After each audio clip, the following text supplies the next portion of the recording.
નમસ્કાર, આપ જોઈ રહ્યા છો JKS ગુજરાતી. વાત કરીએ તો વિસાવદર તાલુકામાં ભાજપના ભ્રષ્ટાચારથી ત્રસ્ત જનતા ભાજપને ડૂબાડશે કે તારશે. સમગ્ર વાત કરીએ તો વિસાવદરમાં તાલુકા પંચાયતમાં ભાજપનું શાસન આવ્યું ત્યાંથી ભ્રષ્ટાચાર વધી ગયેલ છે. ત્યારે ભ્રષ્ટાચાર પણ ભાજપના જ હોદ્દેદાર અને સિંહ રાશિ ઉપર નામના ધરાવતા જ હોદ્દેદાર અને સિંહ રાશિ ઉપર નામ ધરાવતા વ્યક્તિ દ્વારા આચરવામાં આવ્યો હોય તેવું ગ્રામ્યના એક વ્યક્તિ દ્વારા મીડિયાને જણાવેલ છે. ભાજપમાં વિસાવદર તાલુકા પંચાયતના પ્રમુખ અને અધિકારી બંને હોદ્દા પોતાની પાસે જ હોય તેવા મદમાં રહી ઓફિસના કર્મચારીઓને પણ હોદ્દાનો ડર બતાવીને આ સિંહ રાશિ ધરાવતા વ્યક્તિ દ્વારા ભ્રષ્ટાચાર ભરેલી ફાઇલો ક્લિયર કરવામાં આવે છે. ત્યારે જેમ પોર્ટલમાં તાલુકા પંચાયત દ્વારા ખરીદી કરેલ તમામ વસ્તુઓમાં 500 રૂપિયાની વસ્તુમાં 3500 રૂપિયાનું બિલ મંજૂર કરાવવું.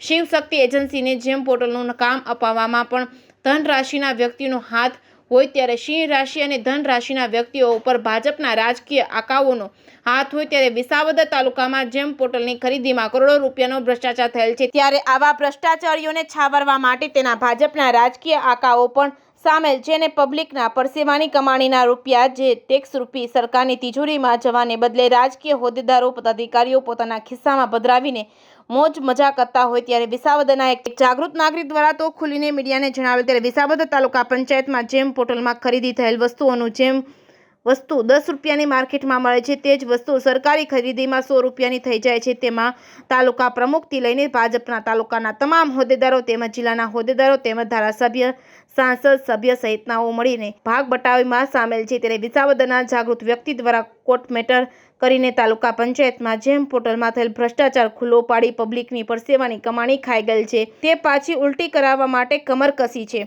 JKS ગુજરાતી સાથે હરીશ મહેતા, વિસાવદર. તમારું નામ શું ભાઈ? મારું નામ રેનીશ સોજિત્રા, આમ આદમી પાર્ટી પૂર્વ પ્રમુખ. હવે આ વિસાવદર તાલુકામાં જેમ પોર્ટલમાં જે ભ્રષ્ટાચાર થયો છે એ વિશે તમે શું કહો છો?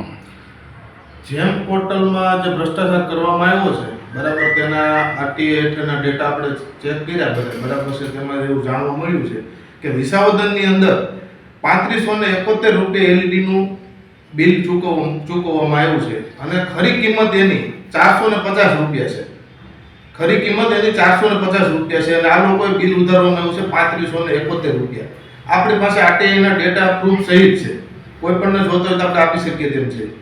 ત્યાર પછી કચરા પેટીની ડોલ બરાબર, ડસ્ટબિનની કિંમત આ લોકોએ 699 રૂપિયા ઉધારી છે. જેમ કે તે ડોલ 384 રૂપિયામાં જીએસટી સાથે મળે છે અને તે જ કંપનીની જે સરકારી અધિકારીઓ જે સરકાર તરફથી જે આપવામાં આવી છે ગામની અંદર તે જ કંપનીની અને તે જ આ એના આંકડા છે, ભાવ છે. તો આટલો બધો ભ્રષ્ટાચાર ભાજપ કરી રહી છે અત્યારે બરાબર છે. તો એના આંકાઓને ખબર નથી કે આ ભ્રષ્ટાચાર કઈ રીતે થયો છે. આટલા બધા વિરોધ સાથે કહી છે અને પ્રૂફ સાથે કહી છે તો પણ એક પણ એક્શન લેવામાં આવતું નથી. આ જે કંપનીને કામ આપવામાં આવેલ છે એ કંપની વિશે તમે શું જાણો છો? કંપની વિશે તો ઠીક છે પણ કંપની આ બધાને અત્યારે મિલી ભગત ચાલી રહી છે બરાબર છે. એકાબીજાના મળતિયાઓને જ કોન્ટ્રાક્ટ આપીને આ લોકો કામ કરી રહ્યા છે એવું આમાં સાબિત થાય છે. કેમ કે જો એને એક્શન જ લેવી હોય તો ગમે એની લઈ શકે ને.